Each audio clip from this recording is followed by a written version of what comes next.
کل جو ہمارا سبق تھا وہ قیاس سے تجوید کا ثبوت تھا.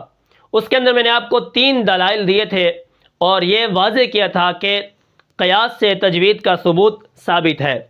اس سے پہلے میں نے آپ کو اجماع امت کے ساتھ دیا، اس سے پہلے میں نے آپ کو حدیث سے تجوید کا ثبوت دیا، اور اس سے پہلے میں نے آپ کو قرآن سے تجوید کا ثبوت دیا.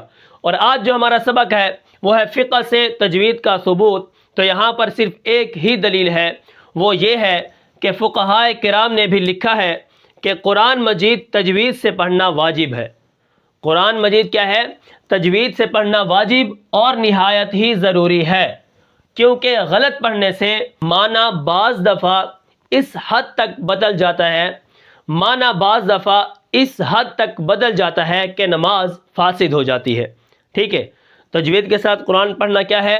نہایت ہی ضروری اور واجب ہے. اور اس بارے میں اس کا اپنا خیال معتبر نہ ہوگا. اس کا اپنا خیال جو ہے نا کہ میں ٹھیک پڑھ رہا ہوں، اس کا یہ خیال کیا ہے؟ معتبر نہ ہوگا، بلکہ کسی محقق اور ماہر قاری کی گواہی ضروری ہوگی. ٹھیک ہے، یعنی کسی محقق اور کسی ماہر قاری کی کیا ہے؟ گواہی ضروری ہوگی. اور اگر تصحیح حروف کی کوشش نہیں کرے گا تو اس کی نماز نہیں ہوگی.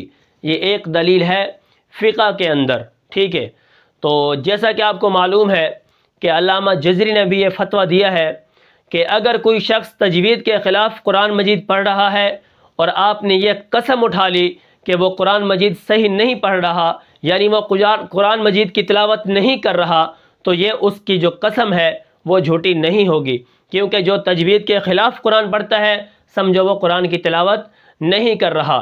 جیسا کہ آپ کو معلوم ہے کہ رب قارئ للقرآن والقرآن یلعن، بہت سے لوگ قرآن پڑھنے والے ایسے ہیں جن کے اوپر قرآن لعنت کرتا ہے.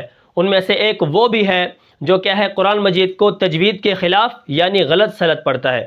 تو یہاں پر میں نے آپ کو فقہائے کرام کے اندر صرف ایک دلیل دی ہے کہ قرآن مجید کو تجوید کے ساتھ پڑھنا نہایت ہی واجب اور کیا ہے؟ ضروری ہے، کیونکہ اس کے اندر نماز کے اندر اگر غلطی ہو جائے، قرآن غلط پڑھا جائے، کسی ایک حرف کی جگہ دوسرا حرف پڑھ دیا جائے، یا اسی طرح کسی حرف کو گھٹا دیا جائے یا بڑھا دیا جائے، تو اس طرح کا بھی معنی تبدیل ہوتا ہے کہ نماز فاسد ہو جاتی ہے.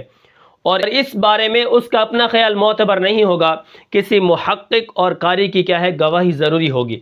اگر وہ اپنے حروف کو ٹھیک نہیں کرے گا تو اس کی نماز بھی نہیں ہوگی. یہ فقہائے کرام سے کیا ہے؟ یہ دلیل ثابت ہے. اچھا، اس کے بعد کیا ہے؟ جو میں نے آپ کو 6 چیزیں بتائی تھی، قرآن، حدیث، اجماع امت، قیاس، فقہ، اور آخری جو ہمارا رہ گیا ہے اقوال علماء سے تجوید کا ثبوت، وہ انشاءاللہ ہم کل پڑھیں گے. تو پھر ملتے ہیں انشاءاللہ اگلے سبق میں. تب تک کے لیے مجھے اجازت دیجیے. اللہ حافظ.